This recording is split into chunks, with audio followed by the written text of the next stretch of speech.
반갑습니다. 우리가 신앙생활을 하면서 일어설 때도 있지만 넘어질 때도 있잖아요. 일어설 때가 있으면 넘어질 때가 있고, 그렇다고 해서 넘어졌다고 해서 부끄러운 것은 아니지요. 다시 일어설 수 있는 희망의 자리가 있기 때문입니다. 절망도 내 안에 있고 희망도 내 안에 있지요. 그러나 내가 어떤 것을 붙잡느냐에 따라서 우리의 삶은 변화가 되게 되지요. 가끔은 하나님의 말씀이 진리임에도 불구하고 절망이 될 때가 있습니다. 왜 진리이신 말씀이 내 삶에 절망을 가져다 줄까? 그 이유가 있다면 내 생각과 하나님의 생각이 일치하지 않을 때 일어나는 것 같습니다. 어느 순간 하나님의 말씀은 절망이 아닌 희망임을 깨달은 후에 오히려 하나님께 감사를 드렸던 성경의 인물들이 우리는 성경 속에서 많이 만나볼 수가 있지요. 하나님께서는 가끔은 신실하게 살아가는 사람들에게 노크도 없이 고통의 자리로 그들을 인도할 때가 있습니다.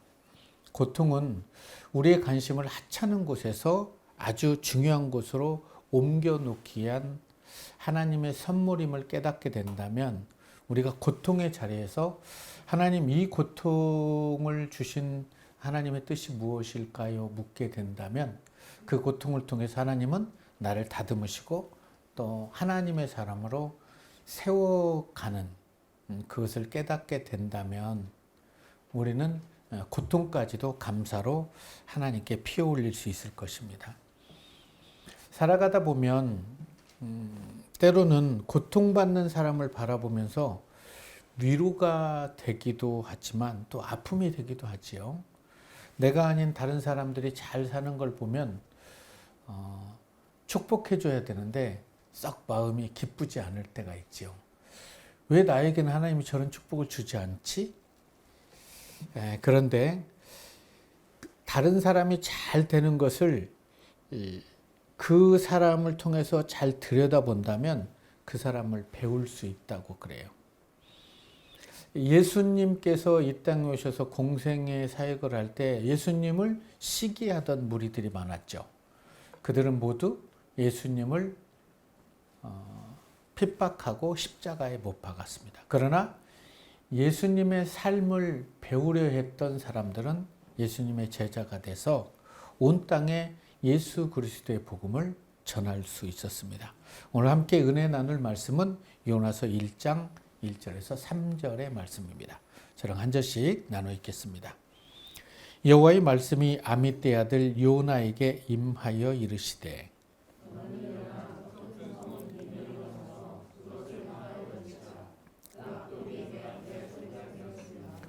그러나 요나가 여호와의 얼굴을 피하려고 일어나 다시스로 도망하려 하여 욥바로 내려갔더니 마침 다시스로 가는 배를 만난지라 여호와의 얼굴을 피하여 그들과 함께 다시스로 가려고 뱃삭을 주고 배에 올랐더라. 아멘. 요나서를 읽어보면 어렸을 때 요나서를 읽을 때는 참 어처구니 없는 걸 왜 성경에 기록했을까? 어떻게 물고기가 사람을 삼켰는데 3일 동안 살아날 수가 있고 그곳에서 또 하나님이 요나의 그 물고기에게 명령을 했는데 그 명령에 물고기를 요나를 토해낼 수가 있을까? 이런 생각을 가질 때가 있었습니다. 그럼에도 요나의 이야기는 중요한 메시지를 담고 있을 뿐만이 아니라 기독교 성경을 소재로 하는 성화 중에 특히 초대교회의 성전 벽화 속에는 요나의 그림들이 많이 남아 있습니다. 그래서 초대교회 성도들에게 요나의 삶은 참 많은 위로가 되고 은혜가 되었던 것 같아요. 또 마태복음 12장 38절에서 41절의 말씀을 보시면 안식일에 서기관과 바리새인들이 예수를 시험하려고 우리에게 표적을 보여달라 이렇게 했을 때 예수님께서 악하고 음란한 세다가 표적을 구하나 선지자 요나의 표적밖에는 보여줄 표적이 없다라고 말씀을 하십니다. 요나가 밤낮 사흘 동안 큰 물고기 뱃속에서 있었던 것 같이 인자도 밤낮 사흘 동안 땅속에 있을 것이다 라고 말씀하시면서 요나의 말씀을 듣고 니느웨의 모든 백성들은 회개했는데 지금 이 사람들은 하나님의 아들 예수 자신이 와서 말씀을 선포하는데도 그것을 믿지 않고 핍박함으로 이미 심판을 받았다라고 말씀을 하십니다. 그래서 예수님의 말씀은 진실이기 때문에 요나 이야기는 진실이지요. 자, 그렇다면 요나는 과연 어떤 사람이었을까? 열왕기하 14장 25절에서 27절의 말씀입니다. 이스라엘 하나님 여호와께서 그종 가드헤벨 아미떼의 아들 선지자 요나를 통하여 하신 말씀과 같이 여로보암이 이스라엘 영토를 회복하되 하맛 어귀에서부터 아라바 바다까지 하였으니 이는 여호와께서 이스라엘의 고난이 심하여 매인자도 없고 노인자도 없고 이스라엘을 도울 자도 없음을 보시고 여호와께서 또 이스라엘의 이름을 천하에 없이 하겠다고도 아니하였으므로 요아스의 아들 여로보암의 손으로 구원하심이었더라. 여로보암 2세가 통치를 할 때 이스라엘은 암흑이었습니다. 그때의 상황을 이렇게 얘기를 하죠. 고난이 심하여 매인자도 없고 노인자도 없다. 그런 상황을 하나님은 가슴 아파하시면서 요나에게 예언케 하십니다. 이 예언이 예언대로 북이스라엘은 회복이 되고 구원을 받게 되죠. 요나가 하나님의 말씀하신 자신에게 말씀하신 그 말씀을 여로보암에게 전해 주었는데 선지자 요나를 통해서 하신 말씀같이 여로보암을 통해서 이스라엘 영토를 넓게 해 주었습니다. 북이스라엘에서 요나 선지자는 아주 위대한 하나님의 사역을 했던 선지자였습니다. 그래서 그의 예언대로 회복이 되는 것을 보고 왕을 비롯해서 백성들에게까지 요나는 인정받는 선지자였습니다. 이렇게 하나님의 말씀을 선포해서 이스라엘을 부강케 한 요나에게 다시 하나님의 말씀이 임하게 됩니다. 너는 일어나 저 큰 성읍 니느웨로 가서 그것을 향해서 외치라. 그의 악독이 내게 상달되었느니라. 구약에 있는 많은 예언자는 이스라엘만 아니라 그 주변에 있는 나라에게도 하나님의 예언을 받은 적이 있어요. 그런데 그 나라로 직접 찾아가서 왕이나 백성들에게 하나님의 예언을 선포하게 한 선지자는 요나밖에 없습니다. 하나님께서는 요나에게 이방 나라 니느웨에 가서 하나님의 말씀을 선포하라는 거죠. 그 큰 성읍 보다 더 큰 악을 행하는 니느웨에 가서 하나님의 말씀을 선포하라는 하나님의 명령을 들었던 그런 요나는 왜 아멘으로 지금까지 아멘으로 순종했던 그가 아멘을 하지 않았을까?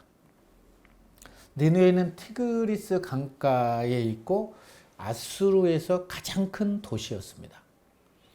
우리는 왜 요나가 아수르를 미워하는에 대해서 어느 정도 알고 있죠. 아수르는 북이스라엘을 멸망시키고 포로로 끌려가면서 가죽을 벗기고 시체로 담을 쌓는 그런 포악한 민족이었어요. 그래서 나훔서는 니느웨에 대해서 이렇게 3장 1절에서 경고를 하게 됩니다. 화 있을진저 피의 성이여 그 안에는 거짓이 가득하고 포악이 가득하며 탈취가 떠나지 않는도다. 이렇게 나훔서를 읽어보면 니느웨 사람들이 잔인하고 피에 굶주린 흉악한 자들이라고 묘사를 하고 있습니다.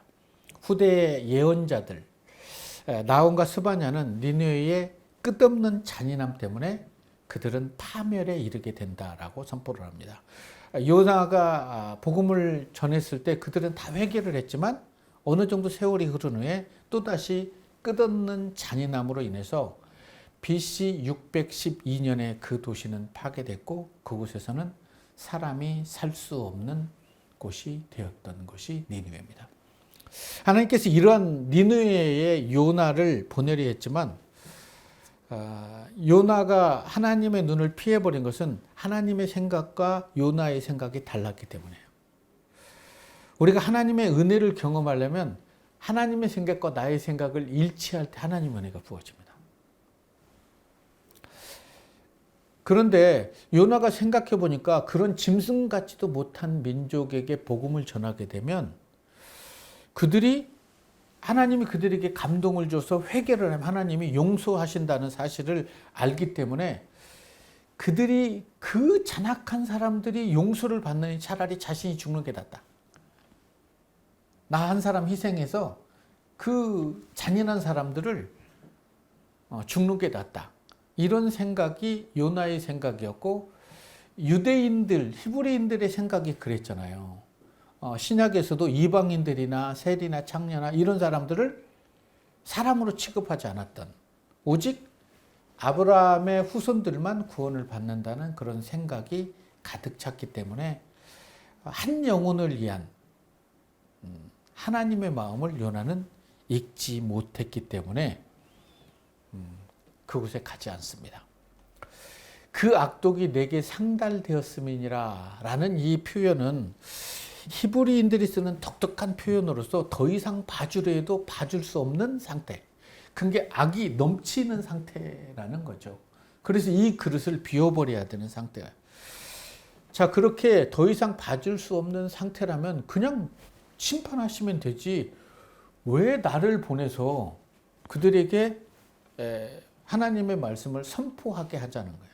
지금까지 요나가 받은 예언은 선포하면 모두가 다 이루어졌어요. 그러면 이번에도 이루어진다는 거예요. 그렇게는 못한다는 거죠. 하나님께서는 얘기하죠. 그 포악한 사람들에게 외치는데 요나가 어떻게 외치죠? 딱 한마디였습니다.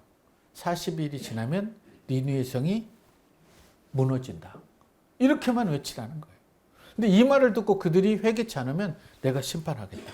회개하면 용서해 주시는 하나님. 그러나 요나는 이런 생각을 해요. 그런 부흥의 은혜를 허락하려면 북이스라엘에 선포하라면 자기가 생명을 걸고라도 이 복음을 전하겠다는 거예요. 그런데 그들에게는 못하겠다는 거죠. 이해를 할 수도 없고 어이가 없다는 거죠. 이런 요나의 삶이 혹시 나의 모습에서 보이지는 않는가? 하나님의 말씀대로 순종해도 이것은 안 된다는 게 한계가 아니라 여러 가지가 있지 않습니까? 하나님이 명령하고 이렇게 살아야 되고 이런 예배를 드려야 되고 이렇게 하라고 해도 자신이 정해놓은 틀 안에서 그렇게 살아가고 있는 삶이 내 삶에 보인다면 오늘 하나님의 말씀 앞에 아멘으로 순종하며 나아갈 수 있었으면 좋을 것 같습니다.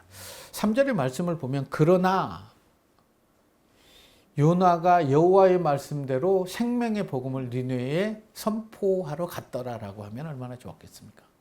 그러나 요나가 여호와의 얼굴을 피하려고 일어나 다시스로 도망하려 했는데 그래서 항구인 욥바로 가게 됩니다.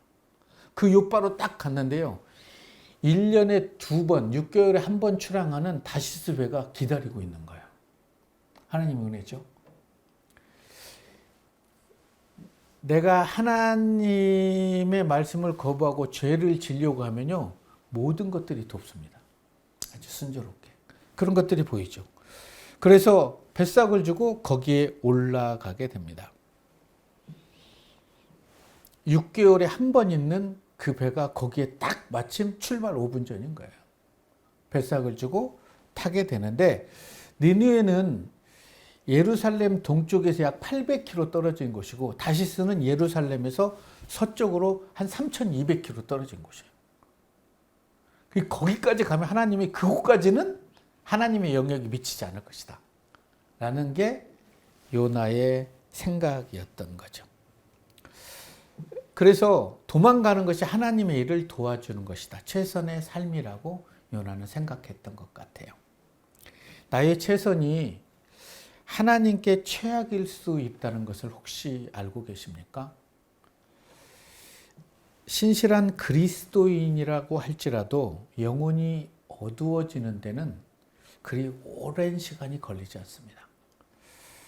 4절과 5절의 말씀을 보면 배를 타고 이제 한참 100km, 200km, 500km를 가고 있는데 여호와께서 큰 바람을 바다에게 내렸기 때문에 다시스로 그 가는 배가 풍랑을 했는데 파선 상태에 놓이게 되는 거예요. 사공들이 두렵죠. 그래서 우리 얼마나 배에 좋은 물건들을 많이 실었겠습니까? 근데 그 좋은 물건이 자기 인생의 백그라운드가 될 수도 있지만 목숨이 위기에 달렸을 때는 목숨보다 소중한 것이 없다는 걸 깨닫고 좋은 물건들을 다 바다에 내던지게 됩니다. 그러나 요나는 배 밑층에서 누워서 잠을 자는 거예요. 배가 아무리 요동치든 말든 난 죽어도 좋다는 거예요. 그리고 잠을 자고 있어요. 요나가 하나님의 말씀에 순종하지 않음으로 인해서 배 안에 있는 모든 사람들이 지금 고난을 받고 있어요. 그럼에도 불구하고 잠을 자죠. 이 시대를 살아가고 있는 그리스도인들이 하나님의 말씀에 순종하지 않음으로 인해서 하나님을 알지 못하는 수많은 영혼들이 죽어가고 있다는 사실을 우리가 자각하며 살아갈 수 있다면 얼마나 좋겠습니까? 지금 요나에게 가장 필요한 게 뭘까요? 하나님의 뜻을 분별할 수 있는 지혜가 아닐까. 한 주를 시작하면서 하나님, 이 한 주를 제가 하나님과 어떻게 동행하면 좋을까요? 제가 한 주를 어떻게 살아가면 좋을까요? 이렇게 기도할 수 있는 삶이 하나님이 원하시는 삶은 아닐까. 한 주간 나의 삶에 축복을 주십시오. 좋은 사람을 만나게 해주십시오. 여러 가지의 기도도 필요하겠지만 더 필요한 건 한 주간 하나님 저와 동행해 주십시오 라고 기도할 수 있는 삶. 그러나 요나는 여호와의 낯을 피해서 도망가 버리는 거죠. 하나님께서 이스라엘 백성들을 구원하기 위해서 얼마나 많은 선지자들을 보냈습니까? 그러나 그들은 그들을 핍박하고 그들의 선지자들이 전했던 복음을 받아들이지 않았어요. 그런데 니느웨에는 처음 보내는 거예요. 처음. 그런데 안 간대요.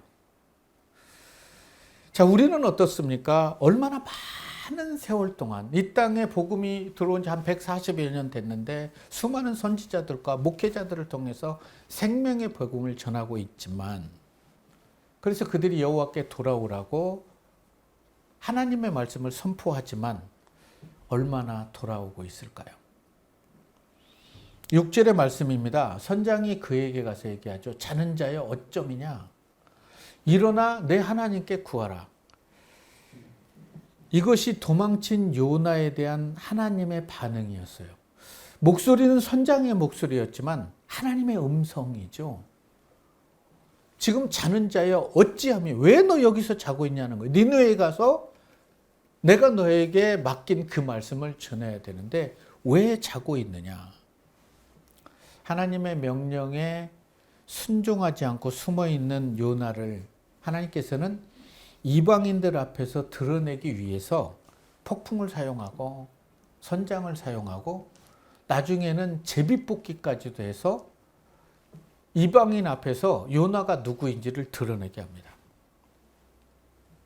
어찌할 수 없이 요나는 자신이 누구라는 것을 배 안에 있는 모든 사람들에게 밝힐 수밖에 없게 되는 거죠. 요나는 자신의 나라를 괴롭혔던 아수르의 니느웨 사람들을 그들이 싫어서 도망쳐 버린 겁니다. 그는 이스라엘 안에서는 위대한 선지자였는데 이방인까지 품을 수 있는 그런 마음이 없었던 것 같아요. 그런 하나님께서 요나를 포기하지 않는 하나님. 요나서를 쭉 읽어보면 요나는 도망가는데 끝까지 추적해서 그를 다듬으시고 하나님의 사람으로 세워가시는 하나님의 열정을 만나게 됩니다. 그래서 요나서를 보면 위로가 되죠. 가서 외쳐라. 도망가면 제외시켜버리고 다른 사람을 시켰다면 오늘 우리가 하나님 앞에 예배를 드릴 수 없을 것 같아요. 내가 어떤 상황에 있어도 하나님은 나를 포기하지 않고 끝까지 간권해서 하나님의 사람으로 세워가시는 게 요나서의 핵심인 것 같아요. 그래서 자는 자의 어점이냐? 일어나서 하나님께 구하라. 이 말을 듣고 얼마나 놀랬겠습니까? 선장에게 그 말을 듣고. 이 말씀은 오늘 우리가 하나님께 예배를 드리는 우리에게도 동일하게 하시는 말씀입니다. 하나님의 말씀을 떠나서 세상에서 잠을 청하고 있다면 자는 자의 어점이냐? 일어나서 하나님께 구하라. 9절의 말씀을 보면 요나는 배 안에 있는 이방인들에게 이렇게 자신을 소개합니다. 나는 바다와 육지를 지으신 하늘의 하나님 여호와를 경외하는 자다. 멋있잖아요. 네. 이것을 보면 요나에 대한 생각이 조금은 변한 것 같아요. 이곳까지도 하나님의 영향력이 미치는 거죠. 근데 이곳까지만 아니에요. 물고기 뱃속 깊은 곳에 있었는데 그곳까지도 하나님의 영향력이 미치는 거예요. 깜짝 놀라죠. 나중에. 그래서 그는 지금까지 하나님은 이스라엘 안에 있는 하나님, 아브라함의 후손들과 함께 하시는 하나님임을 알았는데 도망친 곳에서도 하나님의 영향력이 펼쳐지는 걸 보고 깜짝 놀라게 되는 거죠. 배 안에 있는 사람들이 요나에게 묻습니다. 바다와 하늘을 지으신 하나님께 무슨 죄를 졌기에 너만 아닌 우리까지도 이렇게 엄청난 심판을 받아서 죽게 하느냐. 그때 요나는 얘기를 합니다. 나는 하나님의 선지자인데 하나님의 명령을 어기고 이 배로 도망쳤기 때문이다. 배 안에 사람들은 깜짝 놀랍니다. 그리고 이렇게 반응했겠죠. 감히 인간이 천지를 창조하신 하나님의 명령을 거부할 수 있다고? 우리는 지금까지 살아오면서 신의 명령을, 음성을 한 번도 들은 적이 없는데? 라고 하면서 어이없는 그런 눈초리로 그들을, 요나를 바라보게 되는 거죠. 자, 그렇다면 당신은 하나님의 사람인데 왜 이쪽으로 와서 우리까지 죽게 하고 우리의 모든 재물을 이렇게 손상케 하느냐? 그럼 우리 어찌해야 되느냐? 요나가 어긋장을 놓죠. 나를 들어서 바다에 던지라는 거죠. 대단한 요나죠. 죽었으면 죽었지 하나님의 명령에 순종은 못하겠다는 거예요. 배 안에 사람들이 어떡하죠? 안 죽이고 어떻게든 배를 보호하려고 하는데 풍랑이 더이는 거죠. 그래서 우리 죄를 이 사람을 던질 때 우리에게 노하지 마십시오라고 하면서 요나를 던져버리게 되는 거죠. 요나의 지금까지의 모습을 보면 참 엄청난 교만함을 안고 살아가고 있는 것 같아요. 하나님의 말씀이 분명히 자기 귀에 들렸는데 그것을 거역할 때 한순간에 인생의 밑바닥으로 굴러 떨어질 수 있다는 것을 요나는 얘기합니다. 그리스도인들에게 가장 위험한 것이 있다면 그것은 하나님의 말씀의 난청지대로 들어가는 것입니다. 하나님의 말씀의 난청지대는 어딜까? 말씀을 배우는 자리, 하나님께 예배하는 자리입니다. 오늘 우리에게 필요한 것은 갑자기 내가 생각했던 바라던 모든 것들이 이루어지는 것이 아니라 살아계신 하나님의 말씀을 통해서 내 자신을 발견하는 겁니다. 하나님 앞에서. 지금까지 내 생각 속에 제한되어 있던 작은 하나님이 아니라 온 천하 만국을 다스리는 그런 하나님을 발견하는 것이 은혜라고 요나는 얘기를 합니다. 하나님을 모르는 사람들은 하나님의 사람을 살리려고 안간힘을 쓰고 하나님의 선지자는 나를 바다에 던져버려라. 나는 그렇게 죽기를 원한다라고 아우성을 지르고 있습니다. 어쩌면 하나님을 모르는 이 시대의 사람들의 암묵적인 그 바람은 제발 하나님의 사람들이 하나님의 말씀으로부터 도망치지 말고 당신이 믿는 하나님을 당신의 삶을 통해서 나에게 전해 주십시오라고 호소하고 있는지도 모릅니다. 말씀을 듣는 것 중요합니다. 그러나 더 중요한 건 말씀대로 살아내는 거죠. 요나는 말씀을 들어요. 그러나 그 말씀대로 살아내지 않음으로 인해서 타인들을 죽음으로 내몰고 있습니다. 오늘을 살아가는 그리스도인들이 하나님에 대해서 오해하는 것이 있다면 하나님을 믿는 사람들만 하나님이 사랑하시고 하나님을 믿지 않는 사람은 하나님이 그렇게 많이 사랑하지 않는다는 거죠. 그래서 불신자들이 잘 되는 걸 보면 저럴 리가 없는데 하나님이 살아계시면 저렇게 나쁜 사람들이 저렇게 잘 살면 안 되는데, 그런데 내가 하나님의 말씀으로 신실하게 사는데 나에게 축복은 고사하고 많은 고난이 다가오는 거예요. 그럼 하나님 왜 이래야 됩니까? 라고 원망합니다. 그러나 하나님은 불신자도 사랑하시는 하나님. 요나서의 핵심이 뭘까요? 한 영혼입니다. 우리들은 불신자들이 10,000명이든 100,000명이든 망하더라도 믿음의 신실한 그리스도인 한두 사람이 복을 받기를 원한다는 거예요. 하나님은 오히려 정말 믿음이 좋은 신실한 사람 한두 명을 희생시키더라도, 어려움을 당케 하더라도 그의 어려움을 통해서 수많은 영혼이 주님께 돌아오기를 원하시는 하나님이라는 거예요.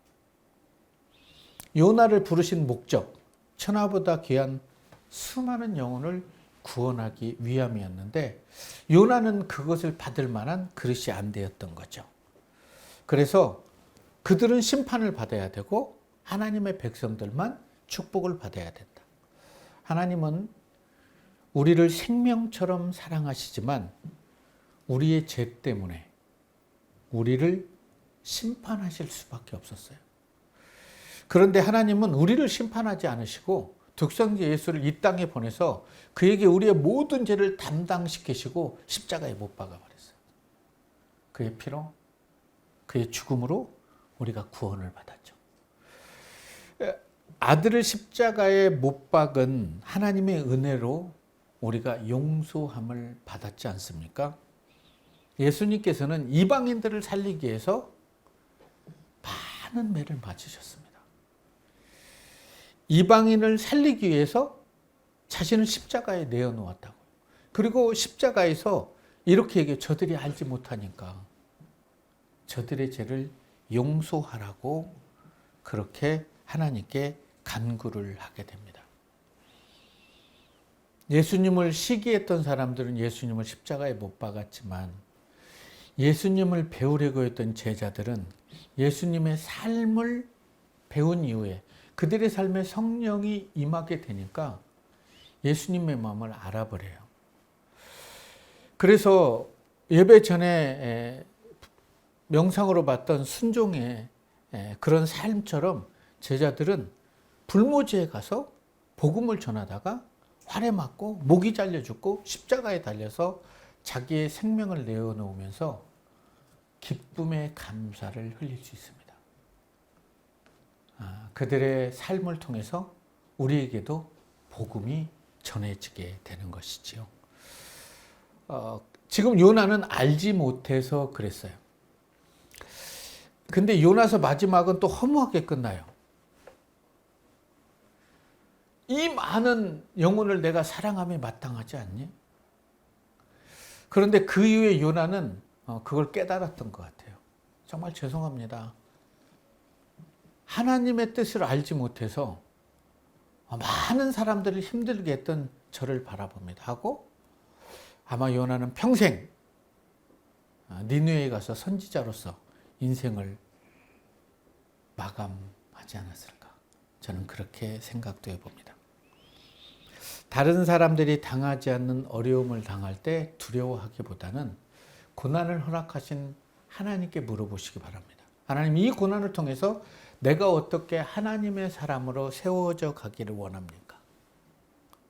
라는 고백을 피어 올리게 되면 고난은 안개처럼 사라지고 하나님과 동행하면서 하나님의 뜻을 이루는 그런 아름다운 삶을 살아낼 수 있으리라고 저는 생각합니다. 그런 삶을 사셔서 하나님께서 언제나 여러분들을 쓰실 수 있는 그릇으로 빚어지기를 저는 소망해 봅니다. 하나님이 누군가를 축복할 때는 먼저 그릇을 깨트려요. 왜냐하면 우리는 이 그릇 안에 여기만 가득 채워달라고 얘기를 하죠. 근데 하나님 보시기에는 예배당만한 그릇으로 다시 빚기를 원하는 거예요. 그래서 너를 통해서 위대한 일을 하고 싶다는. 근데 요나처럼 이거면 충분하다는, 이스라엘이면 충분하다는 거예요. 그래서 이거 깨트리지 말라는 거예요. 하나님은 이걸 깨트리고 다시 빚으시죠. 빚으셔서 가마에서 2000도에 끓는 그것을 참아내면 그 안에 하나님의 놀라운 은혜를 채워 넣어주면 그를 통해서 얼마나 많은 영혼들이 주님께 돌아올 수 있겠습니까? 고난은 우리를 다듬으시는 하나님의 은혜임을 깨달을 수 있으면 좋겠어요. 고난 받는 것이 내게는 유익이라. 이로 말미암아 내가 주의 율례와 법도를 배웠나요. 이 고백은 요나의 고백일 수도 있겠다라고 저는 생각합니다. 그래서 하나님의 말씀으로 잘 빚어지셔서 수많은 영혼들을 하나님께로 인도할 수 있는 저와 여러분이 되시기를 주님의 이름으로 축원합니다.